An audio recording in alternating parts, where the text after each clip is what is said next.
Shara Bullet versus Michael Venom Page. Now, for this fight, this is going to be a very interesting one. There's a couple of things that make this a bit of a weird matchup. Stylistically, however, this is a very, very interesting dick measuring contest, is what I'm going to call this, because they are probably going to have the exact same path to victory over one another to a degree. There's going to be different ways that I would see the victory coming to fruition. However, they're going to fight in the same way, at least at the start of the fight, that's for sure. So let's just talk about statistics really quickly. So there is pretty much an identical height for them. 6'2" versus for Shara Bullet versus 6'3" for MVP. However, there's a big discrepancy in two areas, same as it is in the main event of this event: the age and reach. So again, it's the same as the main event as well, in the sense that one person has a great height advantage, reach advantage, but they're very old. The other guy has a good age advantage, but he's got shitty reach. So Shara Bullet is 30 years old, okay? MVP is 37, all right? However, Shara Bullet's reach is 73 inches, okay? That's an inch less than his height. I have a pretty much blanket rule. If your reach is not at least 1 or 2 inches higher than your height, it's not good. That's full stop, okay? If it is at your height, it's not great at all, but it is passable because it is simply just the same as your height. If you have less reach than your height, bad genetics and overall just not good for your fight style. If you're going to be a striker, that's for sure. Maybe if you're going to be a grappler, it could be in your it could be an advantage for you because you're going to have a lot more dense muscle built up into shorter arms, which is going to be able to give you better grip strength, blah, blah, blah, blah. But these guys are strikers. MVP has got 79 inches of reach to Shara Bullet 73. That's a 6-inch advantage, okay? MVP's reach is, he's 6'3", so he's 73 inches tall, and his reach is 79. He's got 6 inches positive reach over his height, okay? Whereas Shara Bullet has a 1-inch negative over his height. Oh no, sorry. So actually, I did that wrong. 6'5", 6'3" is 75 inches in height. Jesus Christ, which is a 4-inch positive reach for Michael Venom Page. Shut up, phone. Michael Venom Page over his height. So it's a 5-inch reach advantage. Oh no, it is 6 inches. I'm doing my maths all fucked up wrong. Just ignore me. Just ignore me. It's 6 inches, but yes, it makes sense based on 5 inches positive for MVP, 4 inches positive for MVP, sorry, and 1 inch negative for Shara Bullet, but they're an inch apart in height. That's where the extra inch comes from. Sorry, I'm rambling. The biggest difference, however, though, aside from the massive reach advantage, which I think is going to play a big factor in this, is the weight class.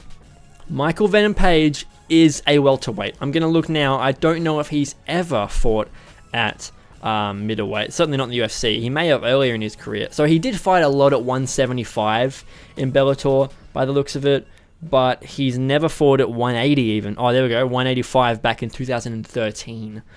This is before he had his first Bellator fight, and then he went and fought in a regional place at 185. Oh my god, shut up, phone. Sorry, guys. Allow me to just make this shut up. Cool, vibrate. So he's not built for this weight class at all. And he understands that. MVP has even said, this is a one-off. Regardless of the result of this fight, I'm not staying at this weight class, okay? I'm going back down to 170 after this. And that's fair. People say, why would you even accept the fight then? This is a big fight. This is a very high-level marketing opportunity for MVP, especially being that he's 37 years old. He's got a big opportunity to put on a money-making fight for himself here, and I'm sure the UFC is paying him quite decently to move up a weight class. And I believe the taxes are quite good when you fight over in the UAE, or not UAE, but in the Middle East, in Saudi Arabia and in the UAE. So that weight class is going to lead me to make my pick. So I think, as I mentioned, they have similar fight styles. However, the path to victory is different for them. I think if we're going to see an MVP win, it's going to be by finish, okay? I can see MVP beating Shara on the feet.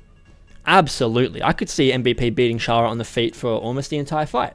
The difference is that Shara is very kick heavy, essentially like almost Taekwondo exclusively when he fights. He uses his hands as well, but because he's got bad reach, it's not his main weapon. And that is very smart of him, whether it was by design or not, for him to have developed his fight style to not be dependent on his clearly lackluster genetic ability. Okay, don't bash me outside of a mall, please, for saying that, Shara Bullet. But the guy is very kick heavy. MVP is very punch heavy because he's got huge arms. Go figure. But if I see that both guys don't have good grappling.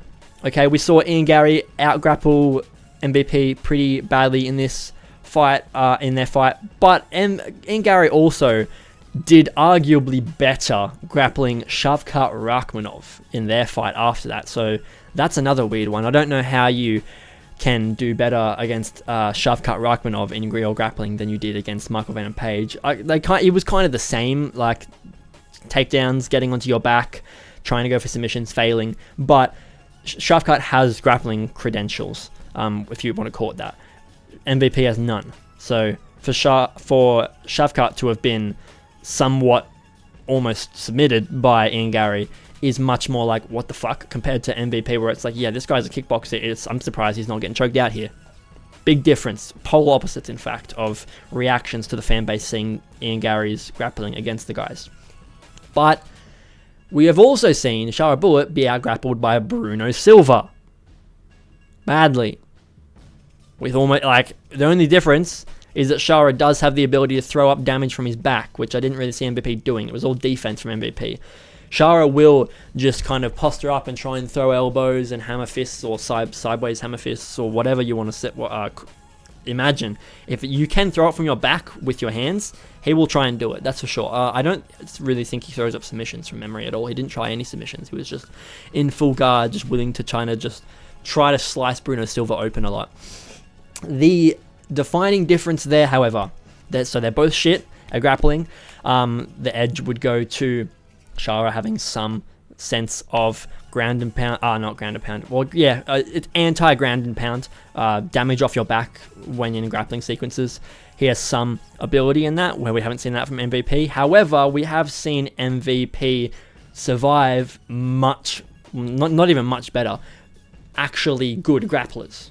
Okay, in Ian Gary, who I don't like to say that, but Ian Gary's a pretty decent grappler. He trains with Charles Oliveira, so like that's to be expected. Whereas Shara Bullet got out grappled by Bruno Silva. But the difference is the one that Shara can throw up the damage off his back, and it is now at 185. Okay, MVP did okay in those grappling sequences, surviving at least with Ian Gary at 170. Okay, whereas Shara may have done shit against Bruno Silva, but it's at 185. Okay, and when they're both fighting at 185, it's not like MVP has just suddenly gained a bunch of weight, because he's not moving to this weight class. He's going straight back down to welterweight afterwards. This is just for fun. If anything, MVP might not really be cutting any weight. He probably weighs 190 outside of camp. I don't think MVP weighs that much at all. He's very, very tall and skinny. So if we are to see MVP use his striking on the feet to outclass Shara, I certainly see Shara having the ability to, if he's not going to grapple MVP, he'll probably be able to get on top of MVP and ground and pound him without MVP having the capability to do the same in reverse.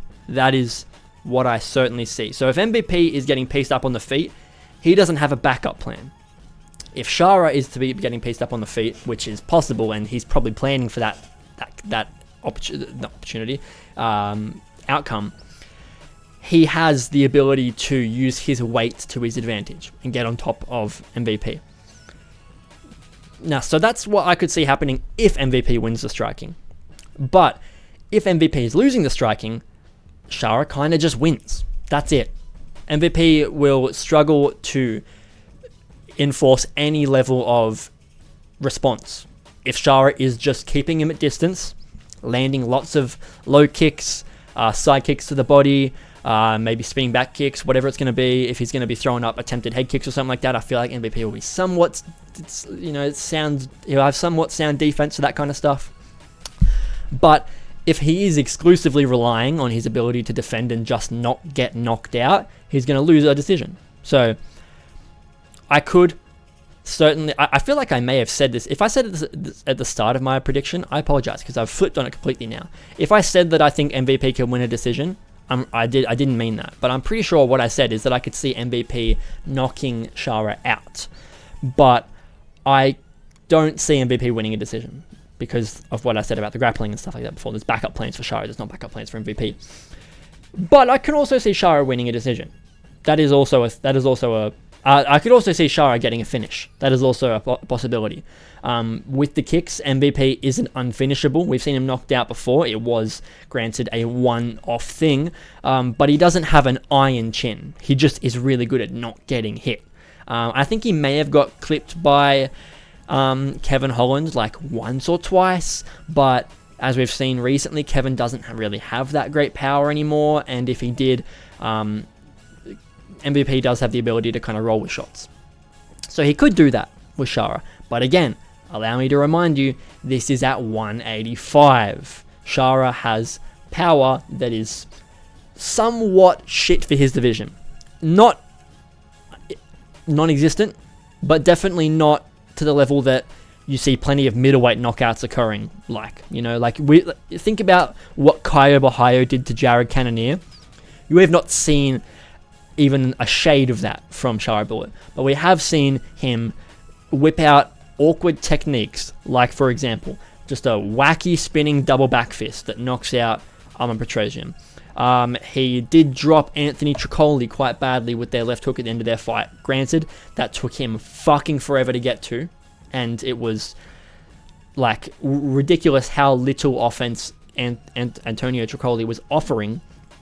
And for that to have taken Shara that long to get to that finish is worrying. But more recently in the Arman Petrosian fight, he's shown his ability to search for an unorthodox finish and get it. Do I think he's going to get an unorthodox finish over Michael Venom Page? Probably not. Do I think it's possible? Yes. Do I think that MVP could get a finish over Shara Bullet? Yes. Do I think it's more possible than Shara Bullet getting a finish? Yes. So my prediction for this one is going to be, I think that if it's going to be a finish, pretty much almost a very similar thing to what I said about the main event. But if I think it's going to be a finish, I could see, it's actually the inverse of the main event. I could see Michael Venom Page finishing Shara Bullet with just a really, really crisp shot. It's going to have to put him out though, because I don't see MVP really chasing him to the ground and finishing him. He could do, but I don't know if that's really something he's going to be all that prepared for. However, my prediction is going to be this is probably a decision win for Shara Bullet. Guys, thank you for being here. Please join me for the live stream. I'd love to have you there. Leave a like, subscribe, chuck on notifications, and I'll see you guys all in the next Mixed Martial Arts video. Goodbye.